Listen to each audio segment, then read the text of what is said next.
Jazakumullah khairan. Assalamualaikum warahmatullahi wabarakatuh. Alhamdulillah Rabbil alamin. Segala puji bagi Allah Jalla Jalaluh. Dialah yang menciptakan kita. Dialah yang memberikan rizki kepada kita. Dan dia pula yang memberikan aturan yang seharusnya kita jalankan kehidupan ini. Dialah yang menerbitkan mentari dari timur dan menenggelamkannya di barat. Dialah yang menancapkan gunung-gunung, yang menciptakan segala sesuatu yang indah, dan dia pula yang menciptakan COVID-19. Agar kita sadar bahwa Allah adalah pencipta segala sesuatu. Tidak ada kemudahan kecuali yang dia buat mudah. Dan dia menjadikan yang sulit itu mudah kalau dia berkehendak. Hendaklah kita dalam masa-masa sulit seperti ini senantiasa bergantung kepada Allah Azza wa Jalla. Bersandar kepada Rabbul Alamin. Wabihi nasta'in ala umuri dunya waddin. Hanya dengannya kita meminta pertolongan baik dalam urusan dunia kita atau dalam urusan agama kita. Karena Allah Maha Kuasa atas segala sesuatu. Sebutkan para penguasa-penguasa yang pernah ada atau yang masih ada. Kekuasaan dia hanyalah sementara. Kekuasaan dia hanyalah sesuatu yang terbatas dan cepat atau lambat akan pergi dan menghilang. Adapun Allah Azza wa Jal Hayyun la yamut. Dialah Maha hidup yang tidak mati. Allahumma salli wa sallim ala sayyidina Muhammadin wa ala alihi wa ashabihi ajma'in. Ya Allah, semoga salawat dan salam senantiasa Engkau curahkan untuk hamba kekasih-Mu, untuk baginda Nabi kita Muhammad alaihi salatu wassalam, untuk keluarga beliau, untuk istri-istri beliau, untuk putra-putri beliau, dan untuk seluruh sahabat Nabi. Semoga Allah meridai kita bersama mereka. Amma ba'd. Kajian kita malam ini, mungkin sebagian orang berpandangan dia tidak membutuhkannya. Karena dia sudah menikah. Dia sudah punya istri. Dia sudah punya suami. Sehingga seakan-akan kajian kita ini hanya untuk mereka yang akan menikah. Padahal tidak. Kita pun yang sudah berkeluarga. Kita pun yang sudah membina rumah tangga. Sejatinya pasangan hidupmu adalah cerminan dari dirimu. Ketika kita baik, insya Allah, sambil berjalannya waktu, ya rumah tangga itu akan menjadi lebih baik. Tapi kalau ternyata salah satu pasangan itu tidak sesuai dengan diri kita, maka cermin itu akan pecah. Karena memang tidak ada kesusahan di antara keduanya. Nikah itu indah, jemaah. Makanya kenapa sering ditanya yang belum nikah, kenapa belum nikah? Kenapa masih menjomblo? Ada apa sebenarnya? Karena secara logika dan secara agama, orang yang tidak menikah itu bermasalah gitu. Ini sesuatu yang indah, sesuatu yang mendamaikan hati, menenteramkan jiwa, yang membuat dunia itu berbunga-bunga. Antum bisa bayangin ya, orang mau nikah itu persiapannya lama. Dia umumkan kepada seluruh umat manusia sekarang ini, bukan hanya kepada kerabat. Dengan adanya media sosial, dia umumkan kebahagiaan dia, kegembiraan dia, bagaimana dia membuat undangan, bagaimana dia memilih tempat untuk pernikahannya, bagaimana sibuk di antara mereka mempersiapkan aksesoris yang akan dibagikan kepada orang-orang yang datang. Bagaimana mereka membuat makanan yang begitu enaknya. Itu pernikahan. Tapi ternyata sebagian orang sibuk mempersiapkan pernak-pernik pernikahan. Padahal inti pernikahan itu bukan di gedung yang disewa. bukan di jumlah undangan yang hadir, bukan di pakaian yang dikenakan, bukan di mahar yang disebutkan, bukan. Keindahan pernikahan itu karena di situ ada benih-benih cinta yang ditumbuhkan. Ada ketentraman dan kedamaian yang ingin diraih. Ada sakinah. Ada kasih sayang di sana. Itulah yang menjadikan pernikahan itu indah. Bukan di undangannya, bukan di kambing yang dipotong. Tidak sedikit orang-orang yang biaya pernikahannya menelan ratusan juta, tapi pernikahannya tidak bertahan lama.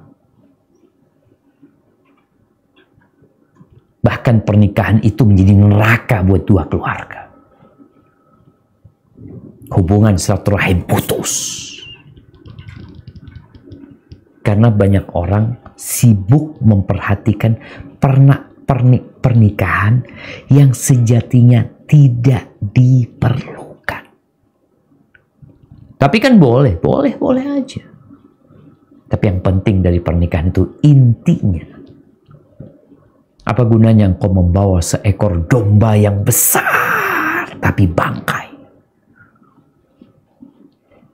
Apa gunanya engkau memiliki rumah yang besar, yang luas, tapi ternyata di rumah tersebut tidak ada senyum dan tawa? Yang ada hanya emosi, kesedihan, tangisan. Apa gunanya? Apa gunanya engkau menunjukkan engkau menaikin mobil yang mewah, yang dihiasin, tapi engkau tidak mendapatkan inti dari pernikahan tersebut. Allah Azza wa Jalla berfirman tentang indahnya pernikahan ini, bahkan menjadi salah satu tanda-tanda kebesaran Allah di surat Ar-Rum ayat 21. Silakan dibaca. Di surah Ar-Rum ayat 21. Nah.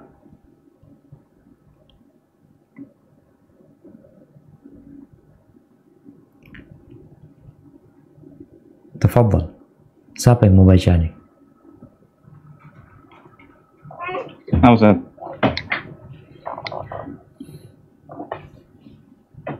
A'udzu billahi minasyaitonir rajim. ومن آياته أن خلق لكم من أنفسكم أزواجا لتسكنوا إليها وجعل بينكم مودة ورحمة إن في ذلك لآيات لقوم يتفكرون.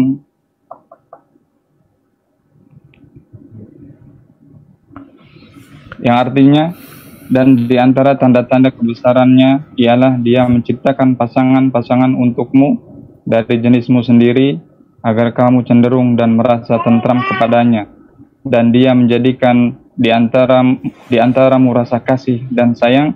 Sungguh pada yang demikian itu benar-benar terdapat tanda-tanda kebesaran Allah bagi kaum yang berpikir. Allahu Akbar. Sahih jemaah. Bagaimana nikah itu mendekatkan yang jauh, memudahkan yang sulit.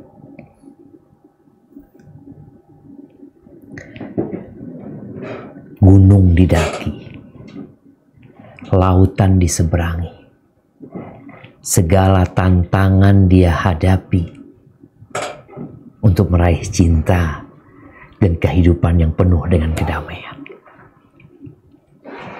Dua insan yang mulanya tidak saling kenal, mulanya tidak ada benih-benih cinta di antara mereka, tatkala ada akad nikah yang digelar, yang disaksikan tanpa ada yang disembunyikan, diumumkan nikah itu jemaah.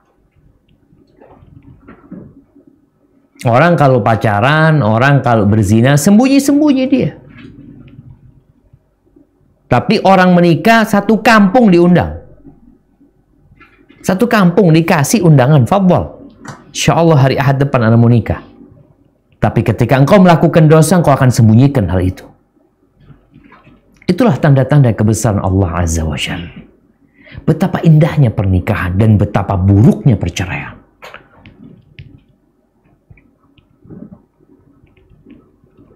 Tatkala engkau menikah, menyewa gedung, mengundang 300 orang, mempersiapkan makanan yang enak. Apakah tatkala engkau berpisah dengan pasanganmu, engkau umumkan, engkau undang orang tersebut untuk menyaksikan kembali engkau menceraikan istrimu? Atau engkau akan berusaha menutupi kejadian tersebut? Bahkan dianggap perceraian itu adalah kegagalan. Haibati fillah. Karena indahnya pernikahan itu, Rasulullah Sallallahu Alaihi Wasallam menyuruh para pemuda segera menikah. Kalau bicara menikah dini, itu dianjurkan dalam Islam. Dianjurkan. Nabi SAW mengatakan, ya ma'syarasy syabab, wahai kaula muda, man istata'a minkumul ba'a falyatazawwaj. Barang siapa di antara kalian memiliki kemampuan. Ingat, yang menikah itu yang punya kemampuan. Kemampuan pertama yang jelasnya masalah fulus, dia mau kasih nafkah buat orang tersebut. Kemampuan ngurusin anaknya orang. Kemampuan menghadapi dan melaksanakan tanggung jawab dia sebagai seorang suami. Karena nikah ini bukan hanya senang-senang, tapi ada tanggung jawab di situ. Yang tidak memiliki kenapa disuruh menikah? Fa innahu aghaddu lil basar wa ahsan lil farj. Karena menikah itu akan membantumu untuk menundukkan pandangan dan menjaga kemaluanmu. Engkau punya nafsu, engkau punya syahwat yang kalau tidak disalurkan, ya entah kemana akan lari. Maka diarahkan menikah agar terjauh dari perzinaan, dari pergaulan bebas yang menunda-nunda pernikahan tapi berzina. Tidak sedikit kita melihat sekarang anak-anak SMP, SMA yang udah nggak gadis lagi. Mereka udah berzina. Bahkan anak SD pun sudah ada yang ditemukan berzina. Lalu kita berpikir untuk menunda pernikahan mereka, merusak masa depan anak-anak dengan berzina, demi menyelamatkan pernikahan mereka. Mereka udah rusak sebelum nikah. Solusinya apa? Dinikahkan. Oh gimana? Belum siap? Ya kalau belum siap, kata Nabi SAW, puasa. Puasa. Diajarin tuh anak-anak muda puasa. Dijauhkan dari fitnah-fitnah. Haibati fillah, ya. Tapi kita sebagai seorang ustadz hanya bisa memberikan arahan. Ada beberapa yang menyebabkan orang menunda pernikahan. Padahal dia sudah mampu. Di antara penyebabnya takut gagal. Ya. Orang kalau takut gagal itu harus belajar. Supaya tidak gagal. Bisnis aja diperlukan pelatihan. Ada training. Kadangkala kita perlu motivator yang memotivasi kita. Kadangkala perlu pendampingan. Begitu pula yang mau nikah. Ya, ada juga yang menunda pernikahan karena takut terbebani. Dia memilih berzina. Na'udzubillah min dzalik. Takut terbebani ketika dia menjadi seorang suami. Dia ya harus pulang ke rumahnya, nggak bisa lagi seperti dulu, dia berangkat kemana-mana tanpa ada yang menegur dia, ada yang menanti dia. Na'udzubillah min dzalik. Ada yang seperti itu. Dia mau hidup bebas. Jamaah, kita nih hidup pakai aturan di muka bumi ini. Ada yang punya tempat ini. Kita bukan pemiliknya. Ada lagi yang karena nunggu.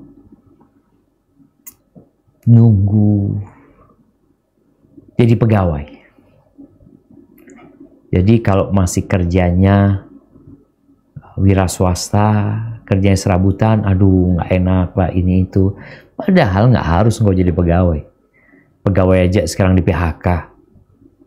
Kita banyak ini PHK. Apa kemudian dengan di PHK bercerai sama istrinya karena kehilangan kerjaan? Enggak.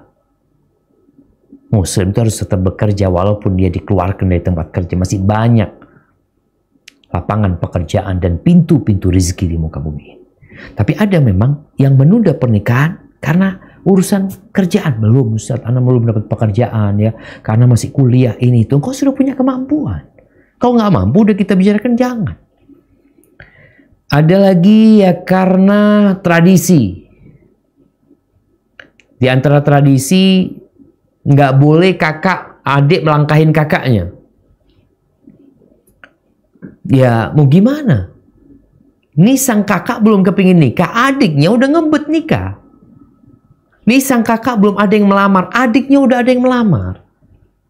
Oh ini tradisi yang harus dijaga, subhanallah.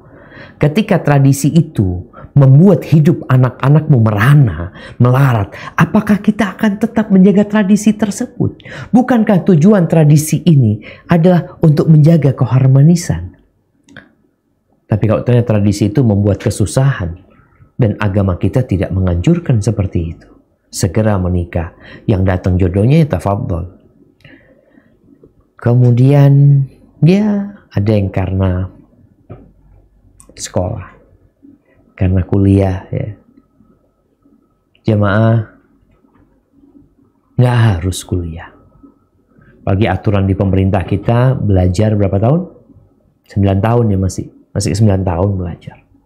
Artinya yang penting kau punya ilmu, yang kau bisa bekerja dengannya. Kalau bicara informasi, subhanallah. Apalagi dengan kondisi COVID-19, kita lihat anak-anak nggak kuliah sekarang online di rumahnya. Dapat ilmu.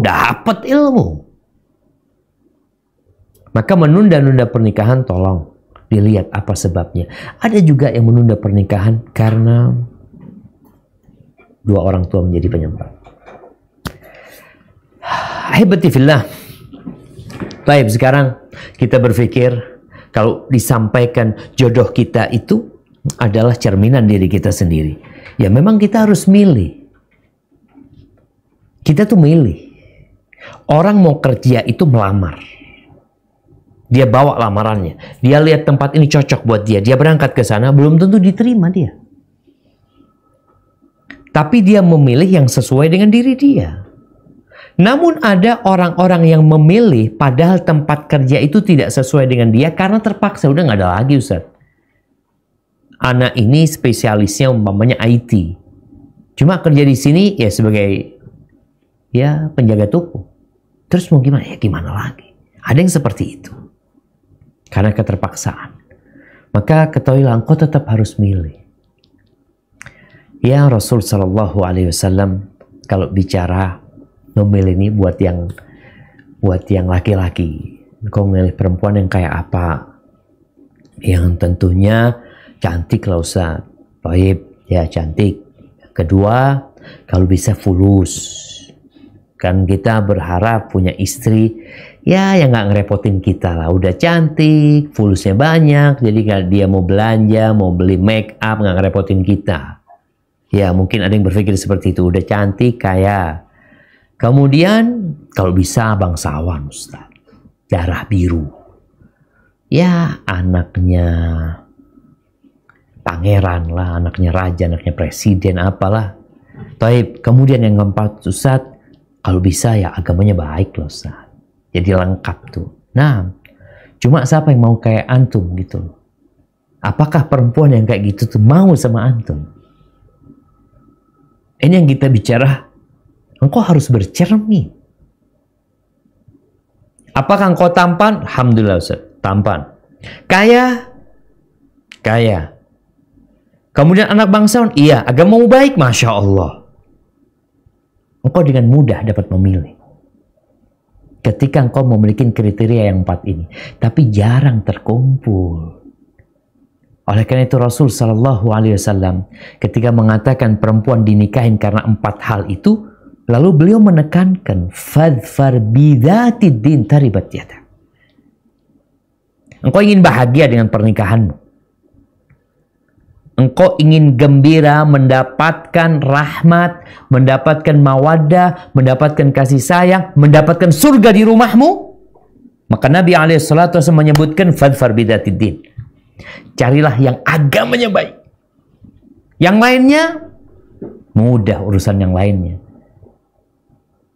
Ya Ustaz, kalau kan kepingin yang fulus ya Allah, kalau bicara kekayaan, bicara kecantikan, insya Allah bisa diraih nantinya. Nggak mungkin lah Ustaz. Ini perempuan udah kulitnya ya sawu, bosok. Gimana Ustaz nantinya? Katanya tenang. Engkau pernah melihat ada orang-orang yang kulitnya mungkin hitam tapi bercahaya. Enak dilihat. Enak dilihat. Wallahi jamaah, ana punya kawan kadangkala mungkin antum memandang dia tidak tampan. Tapi ana kalau melihat orang itu, iman ana bertambah. Seneng jamaah. Kalau dia hadir, ruangan yang tanpa AC itu seperti pakai AC. Adem jamaah. Dan itu yang disabdakan Nabi SAW. Fadhar bidati din taribat yada. Tapi kebanyakan kita nggak mau. Akhirnya yang kau dapatkan ya seperti dirimu. Haibati fillah. Ya. Dalam hadis riwayatkan Ibnu Hibban, Nabi SAW menyebutkan ada 4 hal yang termasuk faktor eksternal ya. Faktor eksternal kebahagiaan. Jadi kalau bicara kebahagiaan itu sebenarnya wadahnya hati kita. Tergantung kita mau isi apa, maka insya Allah engkau akan merasakan yang engkau letakkan di hatimu. Tapi ada faktor eksternal yang mendukung kebahagiaan seseorang. Ada 4 kata Nabi SAW. Yang pertama, al-mar'atus salihah, istri yang solehah, pasangan hidup yang soleh. Kalau perempuan, ya pasangan hidup laki-laki yang soleh. Kalau laki-laki, berarti yang dia perlukan adalah istri yang solehah. Nabi nggak bilang yang cantik ya. Nggak bilang yang kaya, nggak bilang yang anak bangsawan, enggak. Yang beliau sebutkan salihah. Bahkan dalam hadis Rasul SAW mengatakan ad-dunya mata, dunia ini adalah perhiasan kesenangan. Wa khairu mata'id dunya al-mar'atu salihah. Dan sebaik-baiknya perhiasan dunia ini adalah istri yang soleh. Bukan yang cantik. Ustaz, kalau cantik soleha, intinya di solehanya, bukan di cantiknya. Kalau engkau punya istri cantik, bahkan bunga desa, bahkan engkau bangga ketika menggandeng dia, tapi dia nggak soleha, capek hidupmu. Minta ini, minta itu, nuntut ini, nuntut itu. Bahkan bisa jadi engkau dijadikan pembantu sama dia. Istri yang soleha. Yang kedua, ya rumah yang luas, tempat tinggal yang luas. Maka sebenarnya kalau bicara konsep rumah minimalis itu ya kurang sesuai untuk mendukung kebahagiaanmu, enggak. Seharusnya engkau punya rumah yang luas.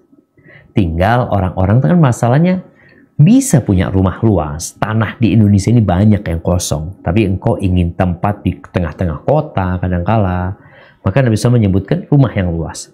Setelah rumahmu luas, jangan berpikir kau akan bahagia, tunggu dulu. Ada faktor yang ketiga, yaitu tetangga yang baik. Jangan hanya melihat lokasi strategis, tapi tetangganya ternyata nggak baik.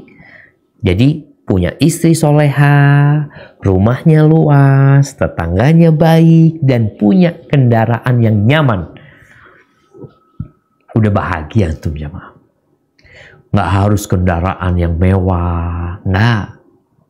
Bicara nyaman itu zaman subhanallah. Kadang kala orang beli motor 5 juta nyaman. Ada orang punya motor 300 juta pusing. Nggak nyaman. Mau naik susah ini itu. Mau parkir takut. Mobil juga kayak gitu. Mobil yang nyaman. Punya kendaraan yang nyaman. Yang bisa dinikmati sama keluarga, sama istri yang tidak ganyang seperti itu. Dan sebaliknya ada 4 faktor yang membuat engkau sengsara. Yang pertama, al-mar'atus su', perempuan yang buruk. Bukan masalah wajahnya, kelakuannya, karakternya. Begitu pula suami yang buruk. Engkau punya suami kaya, punya suami tampan, tapi suka marah, main tangan, KDRT, apakah kemudian kau akan merasakan kebahagiaan di rumahmu? Tatkala orang-orang mengatakan, Masya Allah ya Mbak, punya suami yang tampan, udah tampan, kaya, suka senyum. Kata istrinya, dia senyum di luar. Di rumah kayak macan dia. Ya, pasangan hidup yang buruk itu membuat hidupmu jadi sengsara. Tambah lagi tetangga yang buruk.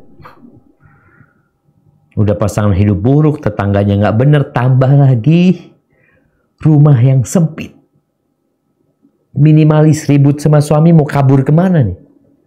Kabur ke sini, nggak bisa, udah rumahnya segitu.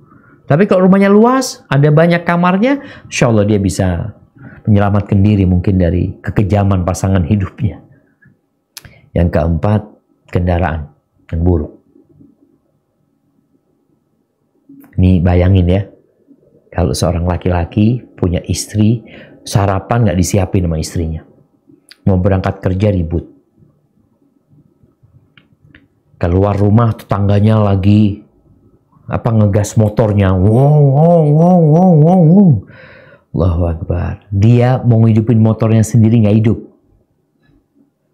Gimana dia jamaah? Haibadifillah. Maka kita harus pandai-pandai mengetahui di mana sih letak kebahagiaan. Memang yang kita tekankan pada kajian ini berkaitan dengan pasangan hidup kita. Engkau ingin dia baik, ya engkaunya yang harus baik. Di surah At-Taubah, di sini Allah Azza wa Jal menceritakan tentang kondisi manusia-manusia yang sibuk mengumpulkan harta lalu lupa menunaikan haknya. Apa yang terjadi sama mereka? Mungkin bisa dibaca di surah Taubah ayat 34-35. Nah,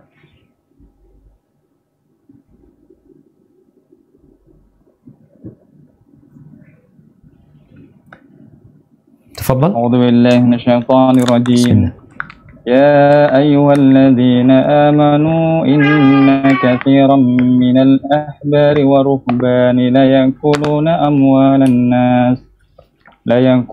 أموال الناس بالباطل ويصدون عن سبيل الله والذين يكنزون الذهب والفضة ولا ينفقونها في سبيل الله فبشرهم بعذاب أليم يوم يحمى عليها في نار جهنم فتكوى بها جباههم وجنوبهم وظهورهم هذا ما كنزتم لأنفسكم فذوقوا ما كنتم تكنزون. Yang artinya, wahai orang-orang yang beriman, sesungguhnya banyak dari orang-orang alim dan rahib-rahib mereka benar-benar memakan harta orang dengan jalan yang batil.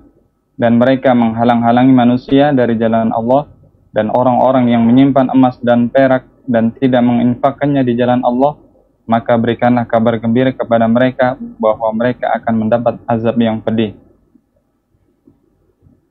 Ingatlah pada hari ketika emas dan perak dipanaskan dalam neraka jahanam, lalu dengan itu disetrika dahi, lambung dan punggung mereka, seraya dikatakan kepada mereka, inilah harta bendamu yang kamu simpan untuk dirimu sendiri, maka rasakanlah akibat dari apa yang kamu simpan.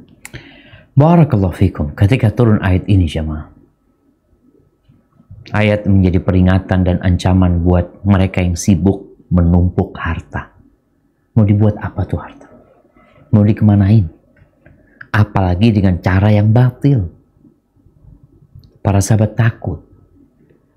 Lalu mereka berkata kepada Nabi SAW, "Lau alimna ayyul mali khairun fanattakhidahu." Ya Rasulullah, kalau kita tahu harta yang paling baik, maka kita akan berusaha mencarinya, berburu, mengumpulkannya, menyimpannya. Apa kata Nabi SAW? Afdaluhu, ingat nih yang berburu harta, yang berburu kenikmatan dunia, yang berburu materi. Nabi alaihissalatu menyebutkan tentang 3 yang paling mulia yang seharusnya muslim memburunya. Yang paling mulia adalah lisanun dzakir, lisan yang pandai berzikir. Nih, lisan yang pandai berzikir. Yang kedua, wa qalbun syakir, hati yang pandai bersyukur. Yang ketiga, wa zaujatun mu'minatun tu'inuhu ala imani, istri yang beriman yang membantu suaminya dalam keimanan. Pasangan hidup. Itu yang paling mulia. Yang beriman. Bukan yang cantik. Bukan. Pasangan hidup kita yang mengingatkan kita untuk sholat. Yang ngajarin anak-anak kita baca Quran. Yang mengingatkan kita untuk puasa sunnah. Yang mengingatkan kita untuk berzikir. Nih perempuan, kalau engkau mendapati pasangan hidup seperti itu, apapun beban yang engkau tanggung, sampai rumah hilang tuh beban. Istrimu akan bersyukur. Melihat kedatangan suami akan mengatakan, alhamdulillah, engkau udah balik. Melihat kondisi suami mungkin yang ya capek, penat, suami akan membantu suaminya untuk dekat dan taat sama Allah Subhanahu wa taala. Ahibbati fillah. Maka tinggal sekarang gimana dapat yang kayak gitu? Ya, antumnya yang harus kayak gitu. Di surat An-Nur ayat 26. Allah Azza wa Jalla menceritakan tentang gimana sih pasangan hidup kita, ya cerminan dari kita sih. Kalau engkau orang yang cinta harta, bisa jadi istrimu juga matre. Kalau engkau yang suka dengan kecantikan, bisa jadi istrimu juga melihat kepada dirimu karena ketampananmu. Sehingga kadangkala ketika tampannya hilang, kau ditinggal. Ketika hartamu habis, engkau ditinggal. Itu yang terjadi. Makanya coba kita baca dulu nih. Surat An-Nur ayat 26. Silahkan.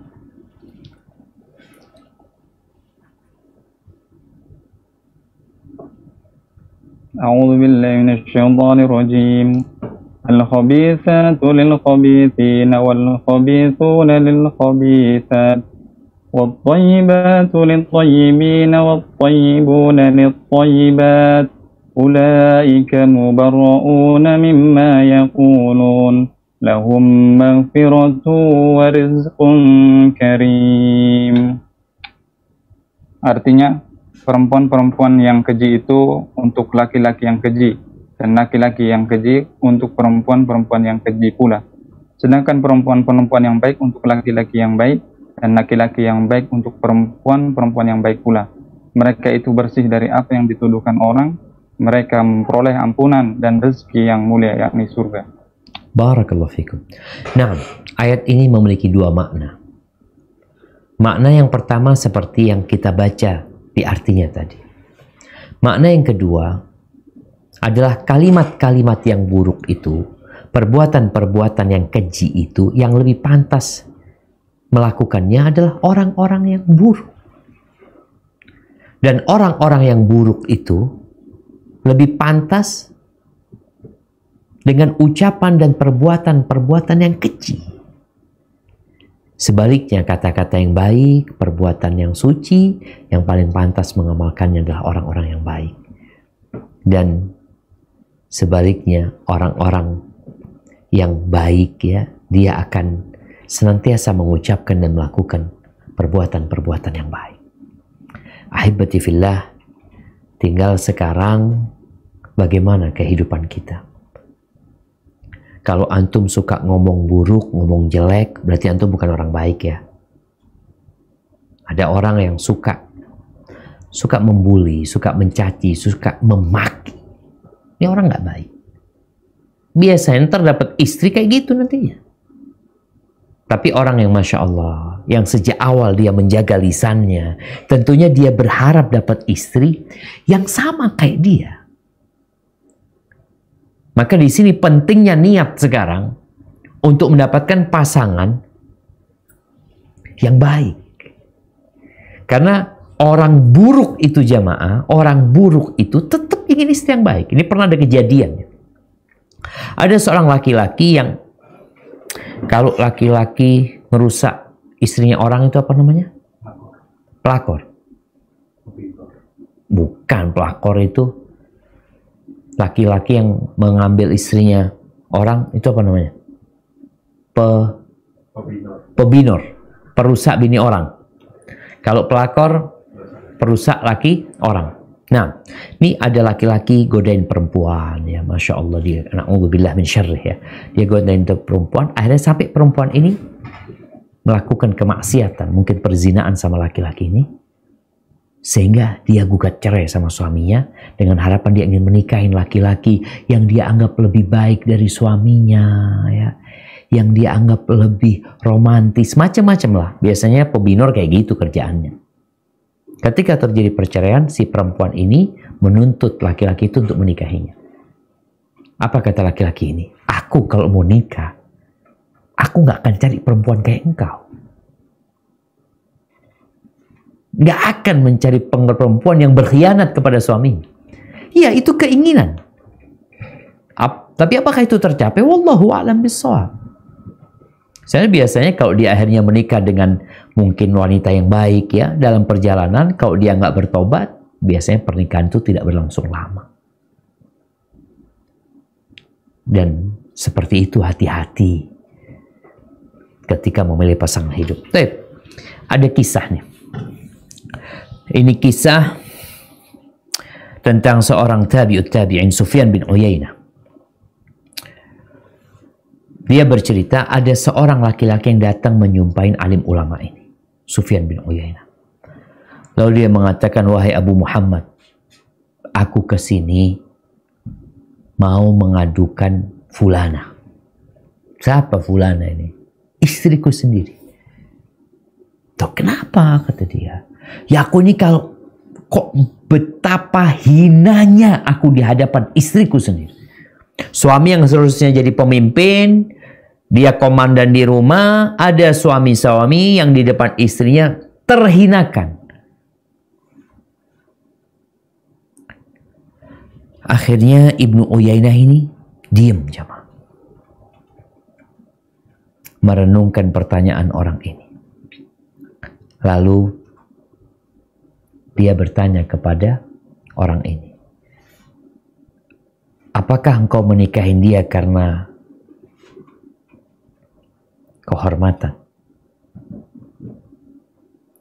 Karena darah biru dia? Karena bangsawan? Karena orang biasanya bangga kalau jadi istrinya atau jadi suaminya anaknya bupati mamanya, atau anaknya gubernur, atau anaknya presiden. Dulu mungkin anaknya raja. Ada orang-orang yang bangsawan memang, jamaah.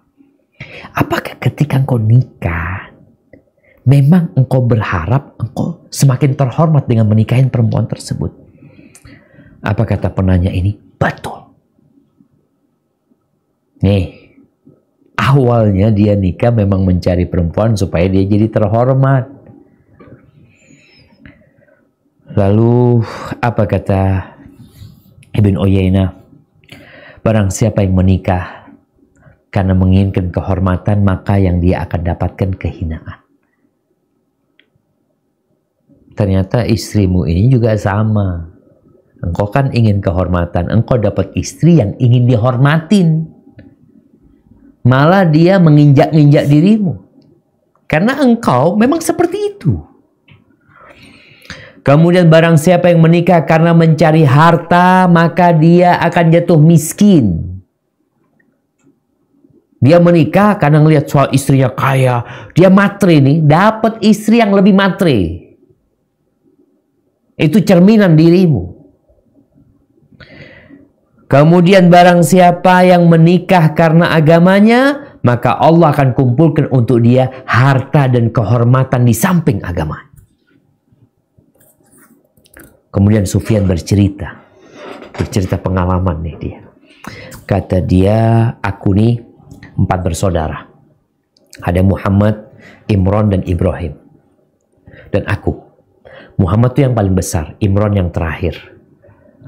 Aku yang di tengah, kata dia. Tatkala Muhammad hendak menikah, yang paling besar hendak menikah ini, dia menginginkan wanita yang bernasab mulia. Ya. Itu yang ada dalam benak dia. Dia mau menikahin wanita yang bernasab mulia. Biasanya nih, yang nasab-nasab mulia itu, ya cantik ya. Karena bapaknya namanya raja atau bapaknya orang tersohor, banyak fulus, dia bisa milih tuh perempuan-perempuan tuh. Jadi hasilnya bagus tuh anaknya. Dia menikahin Muhammad itu memang mencari wanita yang nasabnya mulia. Maka dia menikahi wanita yang nasabnya mulia. Yang lebih mulia secara sosial, lebih tinggi dari dia. Apa yang terjadi? Dia diuji dengan kehinaan di depan istri. Adapun Imran menginginkan wanita yang kaya raya. Lalu dia mendapati wanita yang secara materi lebih kaya dari Imran. Apa yang terjadi? Dia diuji dengan kefakiran. Jadi keluarga bininya ini matre sekali. Yang akhirnya Imran yang punya harta tidak terlalu banyak malah jatuh miskin gara-gara keluarga perempuan. Kemudian Sufyan bin Uyainah mengatakan, aku pun merenungkan nasib keluargaku ini, kakak adik kayak gini, kata dia. Lalu suatu hari datanglah kepada kami Ma'mar bin Rashid. Aku musyawarah dengannya, menceritakan kejadian yang menimpa kedua saudaraku. Lalu dia mengingatkan aku kepada hadis Yahya bin Ja'dah dan hadis Aisyah.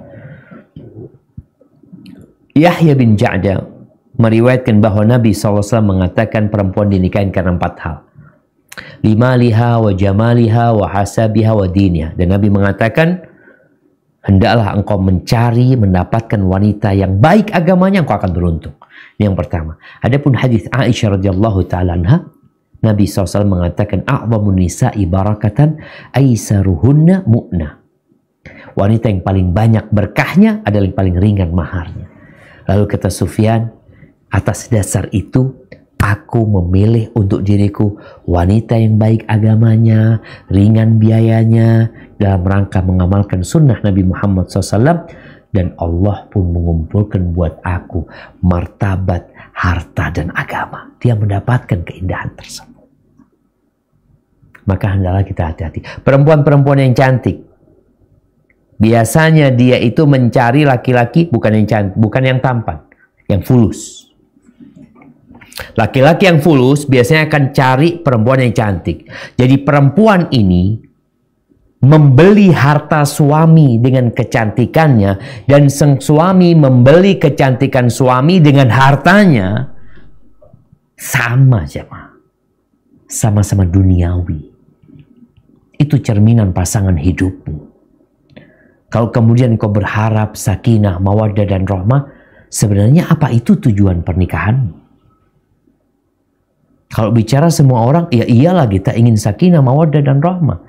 Tapi kebanyakan kita salah memilih. Sehingga tak kunjung datang itu sakinah. Lalu ada yang mengatakan, enggak, anak menikah dalam kondisi belum siap. Bukan belum siap.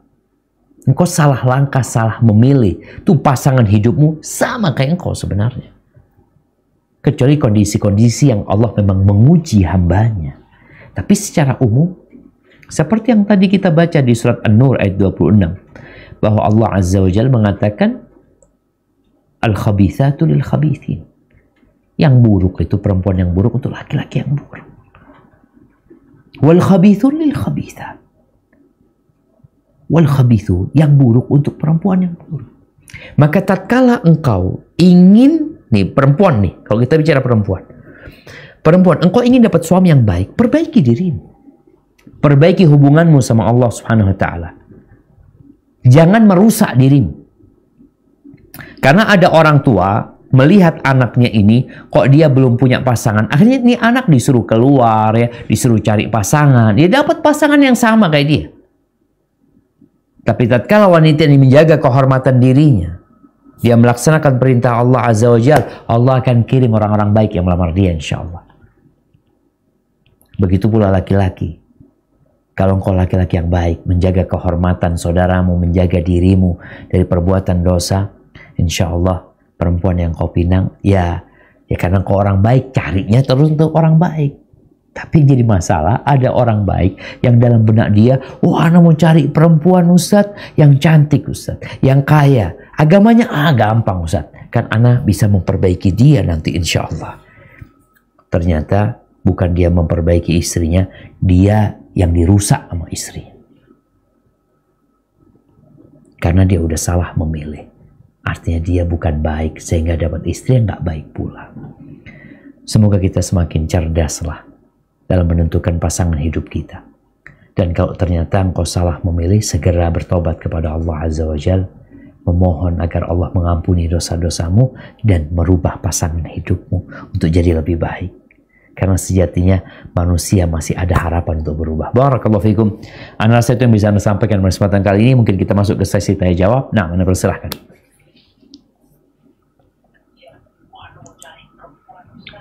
Barakallahu fikum atas materinya pada malam hari ini. Begini banyak sekali pertanyaan Ustaz, dan yang masuk ini di kolom chat banyak sekali, dan kami mohon maaf kepada seluruh ikhwan maupun akhwat yang bertanya. Mungkin tidak semuanya bisa dijawab, nanti mungkin bisa kami layangkan ke Ustaz, mungkin bisa dijawab dan nanti akan dikirimkan faedahnya. Mungkin kami akan, untuk sesi pertama kami akan bacakan 3 pertanyaan, dan insya Allah kalau masih ada waktu kita akan bacakan pertanyaan yang lain. Pertanyaan pertama Ustaz. Assalamualaikum.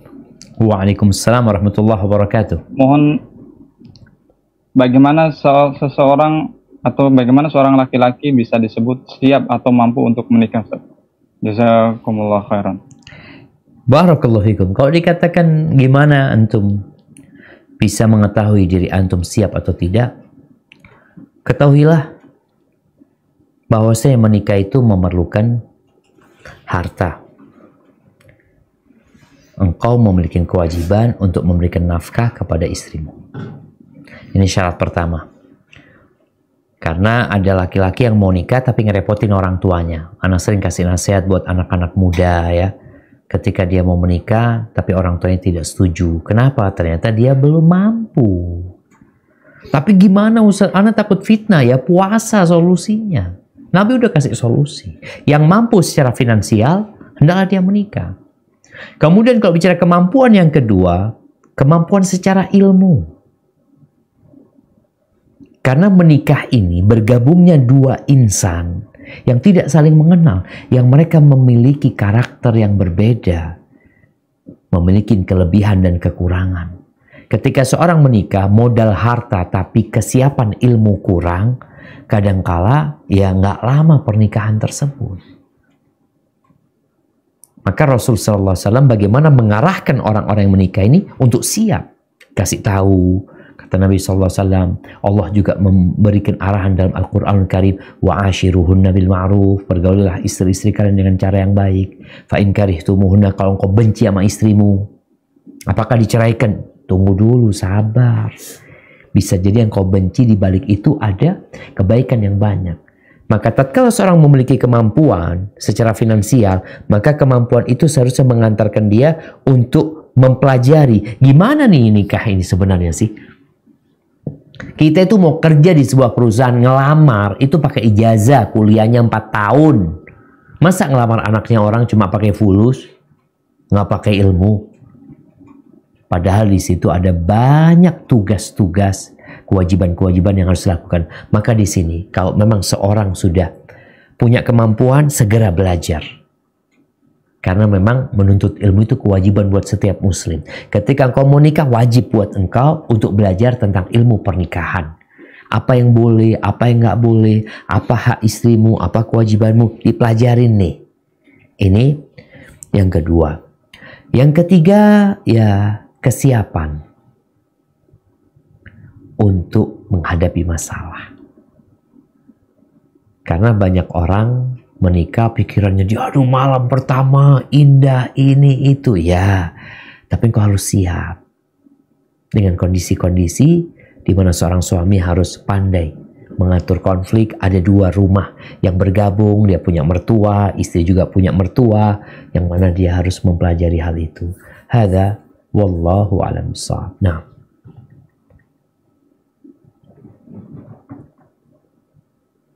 baik, yang kedua Ustaz. Assalamualaikum warahmatullahi wabarakatuh. waalaikumsalam warahmatullahi Ini ada Ikhwan umur 21 tahun Ustaz. Saya ingin bertanya Ustaz, saya belum menikah, saya ingin menikah karena ingin melindungi iman dan menyempurnakan iman saya, karena zaman sekarang godaannya Masya Allah ngeri. Saya berusaha untuk mempraktekkan dan sedang berusaha mengamalkan semaksimal mungkin An-Nur ayat 30 dan At-Tahrim ayat 6. Pertanyaan yang pertama, mohon nasihatnya Ustaz. Terkadang sering saya terjatuh dalam maksiat, dalam kesunyian atau dalam kesendirian. Saya pernah memohon tapi tidak memaksa orang tua saya untuk menikah. Namun orang tua saya meminta saya untuk menikah di usia 25 tahun. Saya yakin ketika menikah pasti rezeki itu ada dan datang selama kita berusaha menjalankan apa yang Allah perintahkan dan menjauhi apa yang Allah larang. Namun sepertinya sulit. Itu yang pertama Ustaz. Kemudian yang kedua, ini satu ikhwan Ustaz, tapi dua pertanyaan. Yang kedua, bagaimana cara menundukkan pandangan sedangkan saya seorang komting di kelas.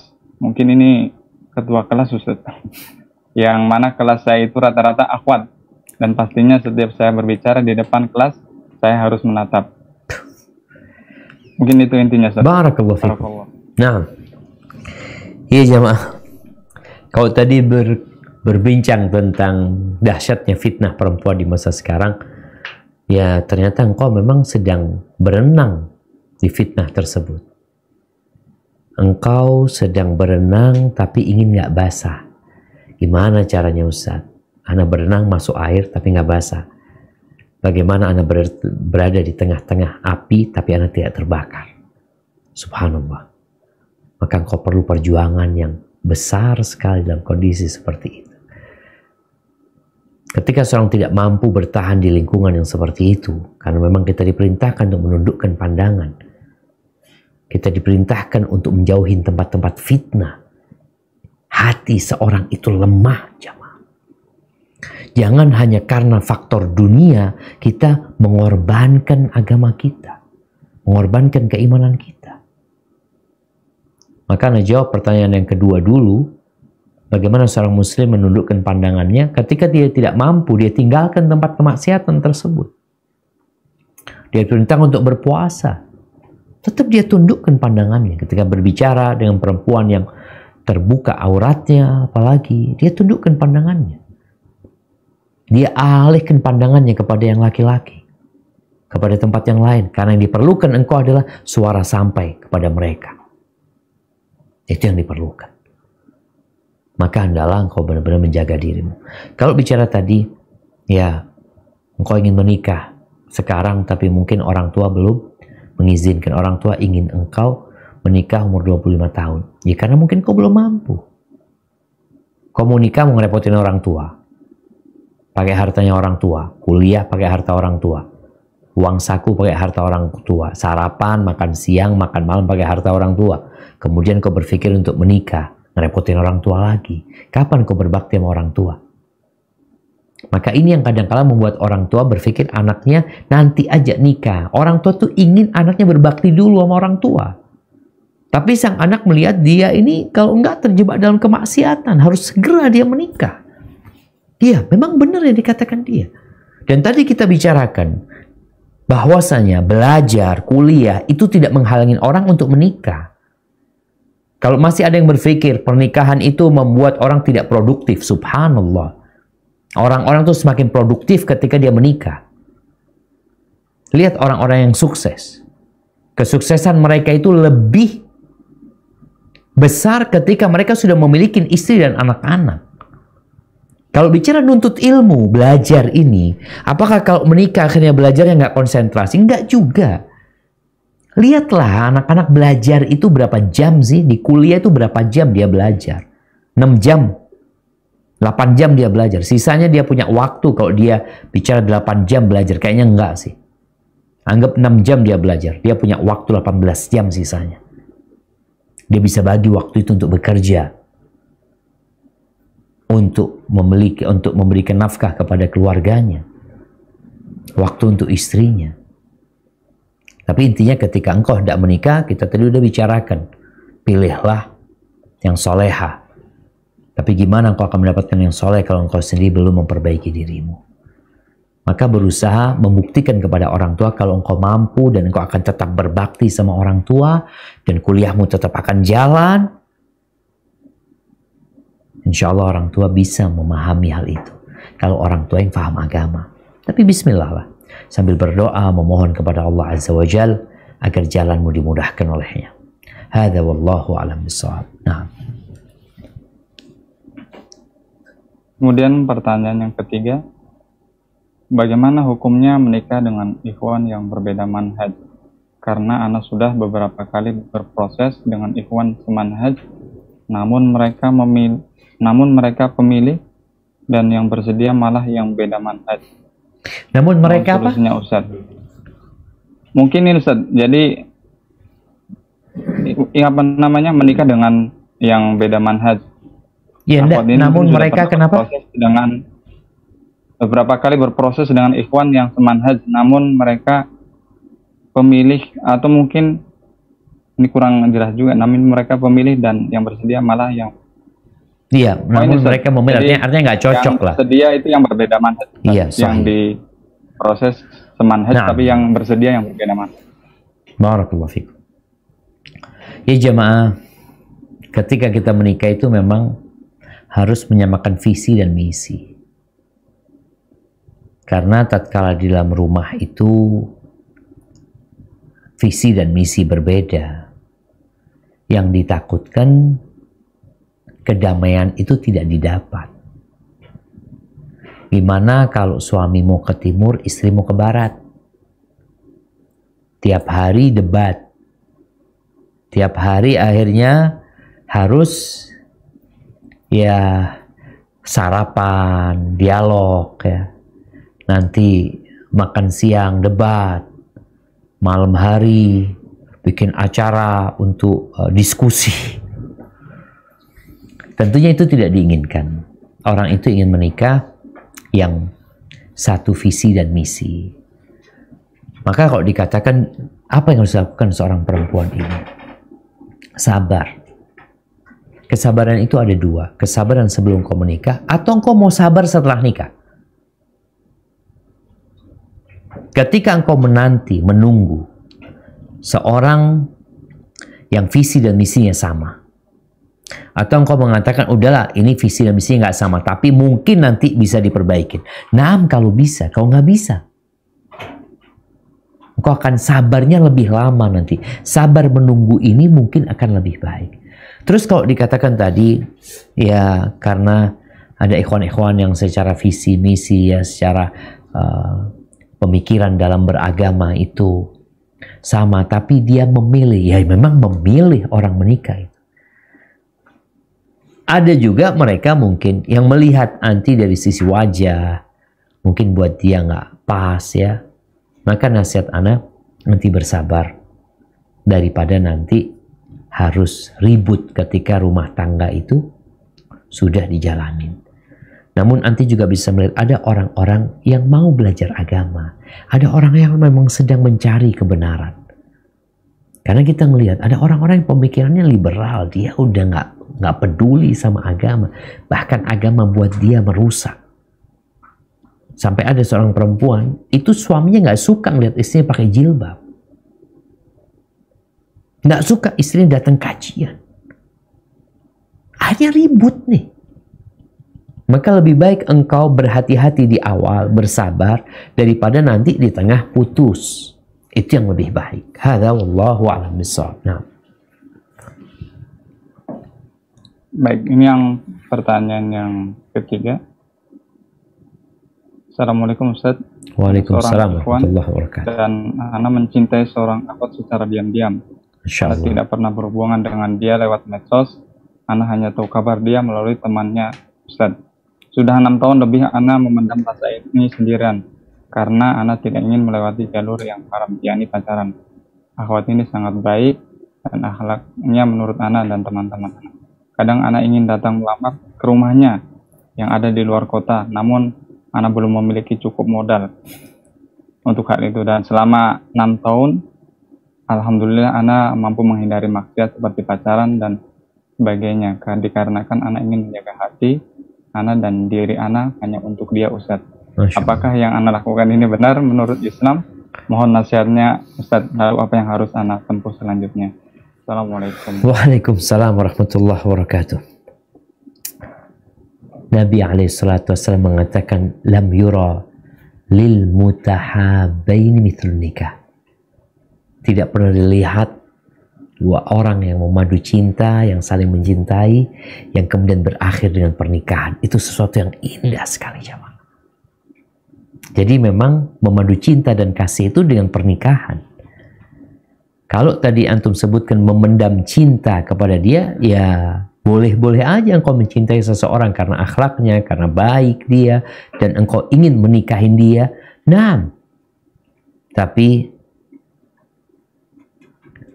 mencintai itu tidak harus memiliki.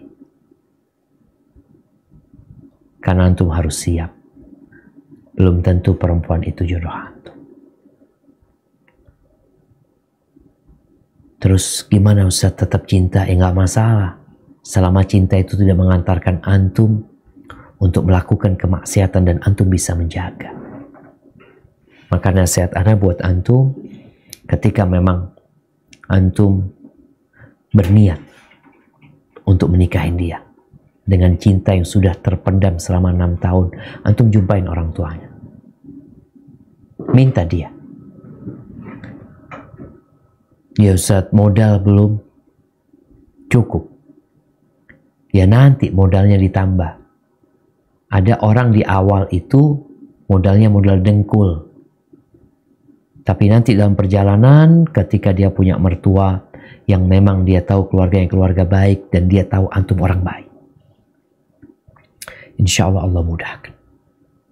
Tapi kalau kiranya antum ke sana tahu-tahu dapat berita ternyata dia sudah mau menikah, karena antum selama ini tidak pernah datang kepada mereka. Dan kalau kejadian ini nanti ternyata perempuan itu sudah ada yang punya, karena biasanya orang baik itu banyak yang suka, bukan cuma antum yang suka sama dia.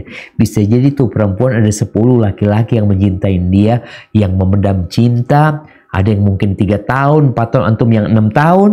Ternyata ada yang sudah melamar dia. Maka antum harus siapkan diri antum untuk menghadapi realita. Jangan sampai akhirnya seperti Majnun Laila. Majnun Laila ini Qais ya, yang dia tidak tersampaikan cintanya. Karena lemahnya ya, karena dia nggak beriman ya. Dia itu sampai gila. Dia itu menciumi tembok-tembok bangunan tempat rumahnya Laila. Laila padahal udah nggak ada. Ketika orang-orang mengatakan ini orang gila nih, ini orang gila nih. Kata dia, engkau pikir aku gila? Aku mencium tembok yang ini, tembok yang itu. Bukan karena aku cinta sama tembok. Tapi cinta dengan yang pernah tinggal di tempat ini. Kata dia, itulah orang gila. Maka nasihat ana, alhamdulillah insya Allah jalan antum udah benar. Tapi tinggal sekarang berdoa memohon kepada Allah SWT. Kalau perlu antum istikharah sebelum berangkat ke tempat orang tuanya. Dan biasanya kalau dia dari keluarga baik-baik dan melihat antum datang dengan niat yang baik dan antum tidak pernah godain itu anak perempuan, semoga Allah kasih jalan buat antum. Barakallahu fikum. Mungkin masih bisa bertanya lagi Ustaz? Tafadhal. Pertanyaan? Tafadhal. Baik. Pertanyaan yang berikutnya. Assalamualaikum warahmatullahi wabarakatuh. Waalaikumsalam warahmatullahi Afwan wabarakatuh. Ustaz, apakah boleh menunda menikah karena masih dalam masa penyembuhan setelah operasi? Yang ditakutkan kalau setelah menikah tidak bisa melayani suami dengan baik. Jazakumullah khairan. Barakallahu fikum.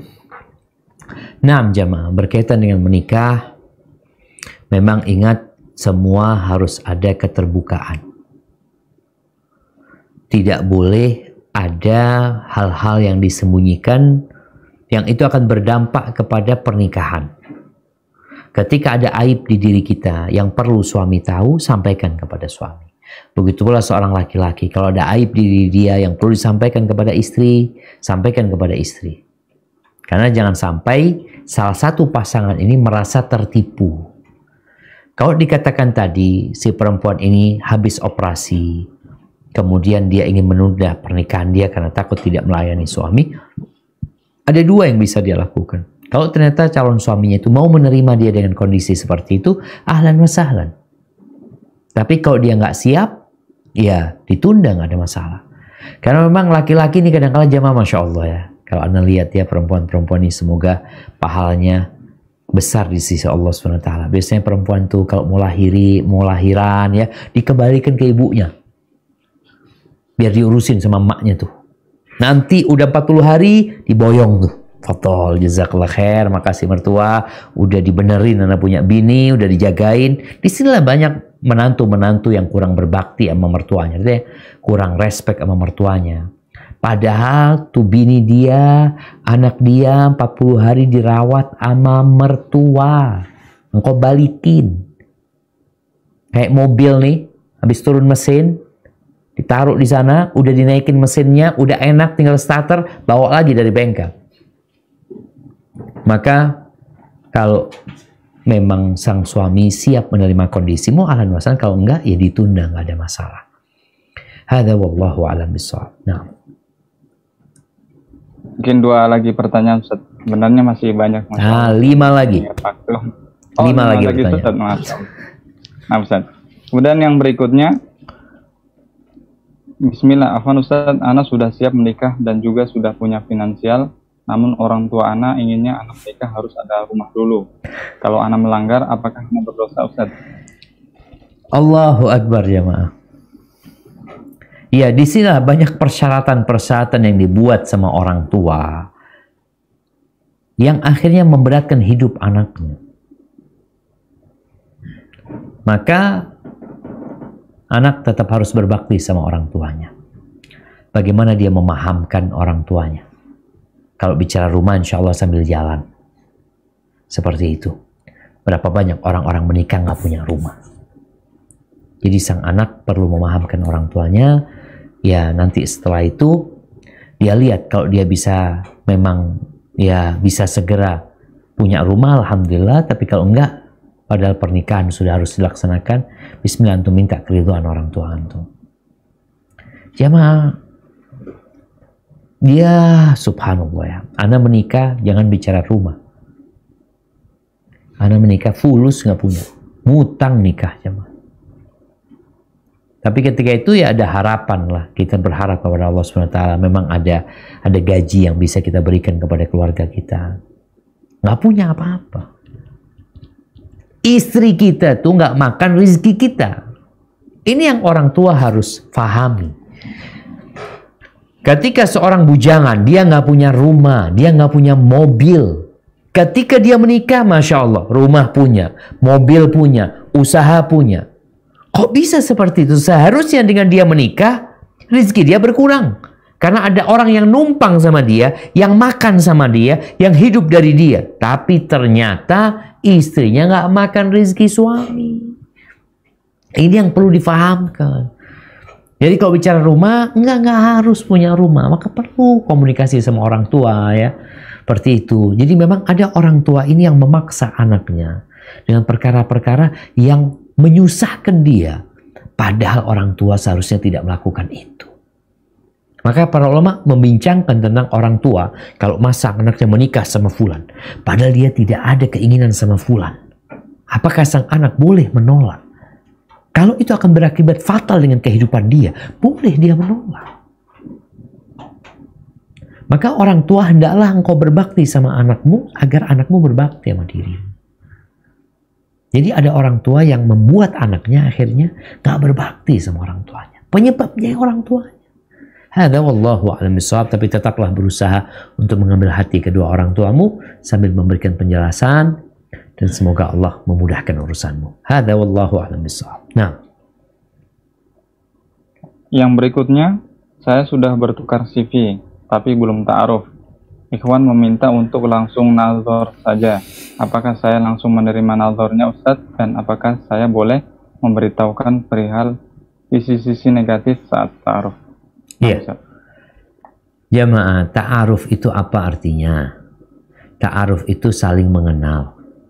tukar CV ini sudah mulai ta'aruf, sudah mulai. Di mana engkau kenal namanya fulan ya, rumahnya di sana, kesukaannya ini, backgroundnya ini, kerjaan ini, itu sudah proses ta'aruf. Jadi tukar CV itu proses untuk saling mengenal. Hanya saja informasi di CV itu ya mungkin kurang lebih hanya 55% kebenarannya. Maka perlu diadakan tes. Kalau antum lihat orang-orang yang ngelamar kerja, CV-nya masuk, dia masih dipanggil, dites. Baik, bagaimana kita ta'aruf sama fulan? Apakah harus ketemu? Nggak perlu ketemu. Soalnya kalau ketemu bisa jadi informasi, nggak ada informasi tambahan. Hanya apa yang disebutkan di sana.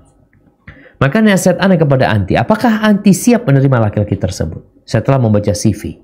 Oh, mungkin tertarik sama laki-laki tersebut. Tapi ingat, bisa jadi ada kebohongan di sana.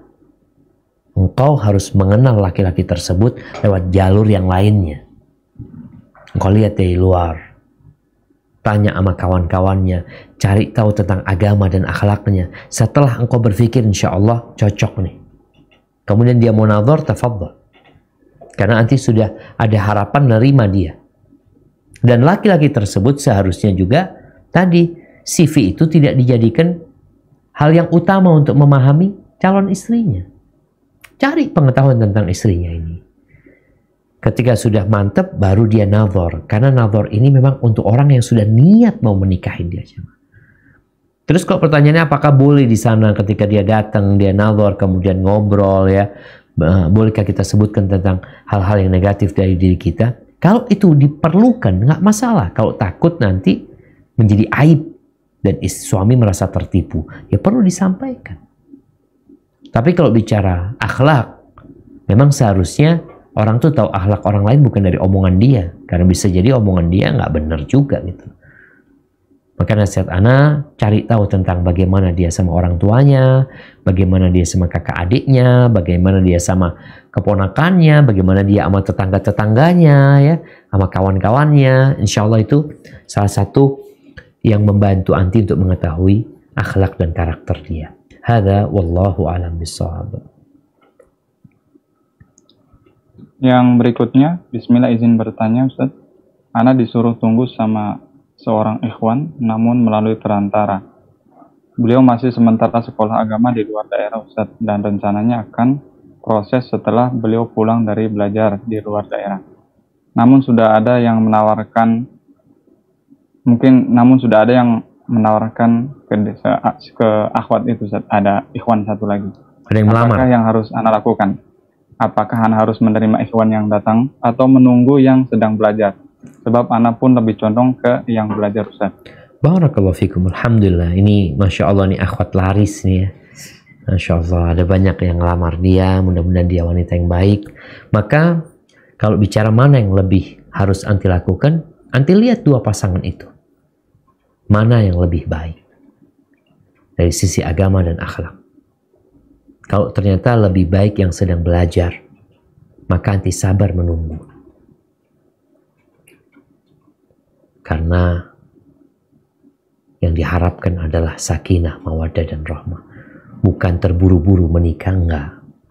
Maka ngerasa anti cari tahu dulu tentang ikhwan yang melamar ini.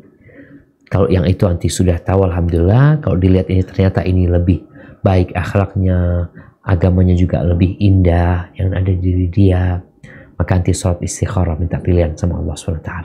Tapi kalau sudah anti lihat kayaknya ikhwan yang sekolah itu lebih baik akhlaknya, bismillah anti tunggu dia. Hadza wallahu a'lam bishawab. Nah. Pertanyaan yang berikutnya, bagaimana jika kita sedang ta'aruf, kemudian ikhwan ini baru hijrah, sedangkan orang tuanya belum sunnah, mungkin belum mengenal sunnah. Akhwat ini serak dengan ikhwan. Yang jadi masalah, keluarga akhwatnya tidak ingin berbeda dengan yang bukan sunnah. Sikap akhwat ini harus bagaimana Ustaz? Apakah ini alasan yang syar'i? Barakallahu fikum. Naam jamaah rahimakumullah. Ya, kalau bicara kondisi sekarang ya. Kondisi sekarang ini alhamdulillah banyak orang-orang yang hijrah. Banyak orang-orang yang mulai belajar agama dan kebanyakan mereka memang anak muda. yang mungkin orang tuanya masih jauh dari sentuhan-sentuhan agama, apalagi mengenal sunnah, mengenal dakwah yang benar ini. Ada banyak mungkin orang tua yang belum. Gimana nih sekarang? Maka engkau lihat, kalau ternyata tuh ikhwan benar-benar telah hijrah, dan dia adalah sosok laki-laki yang gentleman, sosok laki-laki yang akan menjadi pemimpin, yang dia akan melindungi istrinya, yang dia akan berjuang untuk menegakkan agama Allah ini, ahlan wa sahlan. Tapi kalau ternyata si ikhwan ini masih baru gitu loh, kalau engkau menikah sama dia, takut keluargamu ini, nanti engkaunya yang terbawa oleh keluarga si ikhwan tersebut. Jadi memang pertimbangan keluarga itu kadang-kala demi kebaikan putrinya. Maka anti lihat dulu. Disinilah ketika seorang menunggu, menanti kondisi ikhwan yang baru hijrah. Kalau ternyata dia memang orang-orang yang istiqomah di atas hijrahnya, niat hijrahnya lillahi ta'ala, dan tentunya nanti bisa dikomunikasikan tatkala sudah menikah, dia akan ada rumah sendiri walaupun ngontrak ya, karena ditakutkan kalau dia kumpul mungkin tadi banyak hal-hal yang tidak sesuai dengan sunnah yang membuat perempuan itu jadi risih ya. Karena kadang-kala keluarga yang belum paham agama ini kadang-kadang jamaah tuh menantu kalau di rumah ada ipar-iparnya pakai kerudung disuruh buka, engkau ini kan keluarga ini itu, maka capek dia nantinya kalau seperti itu. Hadza wallahu a'lam bishawab. Nah. Ini mungkin pertanyaan terakhir dan mungkin nasihat secara umum Ustadz. Mohon nasihatnya Ustadz untuk ikhwan dan akhwat yang masih sering atau bermudah-mudahan dalam berkomunikasi, sering telepon ataupun PC. Demikian. Jamaah rahimakumullah. Subhanallah ya. Allah Azza wa Jalla yang menciptakan laki-laki dan wanita. Lalu Allah Jalla Jalaluh yang mengutus Rasulnya Nabi Muhammad SAW dengan Al-Quranul Karim.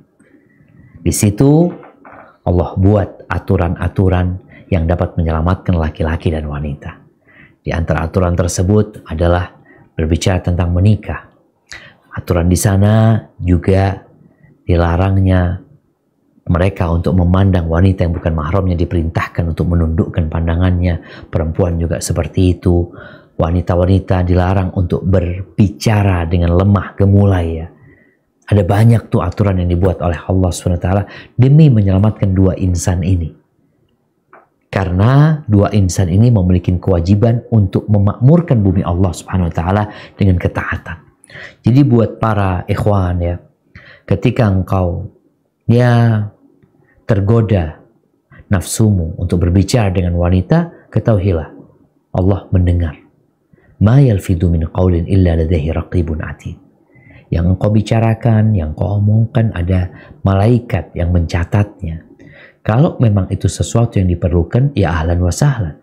Tapi jangan sampai itu menjadi pintu setan untuk menjerumuskanmu kepada kemaksiatan. Kenapa? Allah itu mengatakan wala taqrabuz zina, jangan mendekati zina. Awal perzinaan itu dimulai dengan mata. Mata aja. Maka diperintahkan menundukkan pandangan. Setelah kontak semata, biasanya ada pembicaraan. Setelah ada pembicaraan, biasanya ada pertemuan. Sekarang ini bicaranya bisa jadi via WA, ya, via medsos. Setelah itu akan ada pertemuan. Ketika terjadi pertemuan, itu yang ditakutkan. Dan subhanallah ya, ada seorang ikhwan bersama akhwat yang sudah sama-sama hijrah. Cerita ikhwan itu akhirnya dia berzina sama akhwat tersebut. Karena setan itu gak pandang bulu untuk menyesatkan siapapun. Bukan karena kau sudah ngaji setannya kabur. Enggak, dia malah lebih ganas lagi untuk menggodamu. Maka tolong ya, yang udah ngaji itu dikaji juga apa yang boleh dilakukan, apa yang tidak boleh dilakukan, agar engkau terjaga dari fitnah. Karena yang terpenting buat kita adalah akhir hidup ini. Semoga engkau husnul khatimah. Barakallahu fikum. Mungkin itu yang bisa Anda sampaikan. Kurang lebihnya Anda mohon maaf. Anda kembalikan kepada pembawa acara. Tafadhal.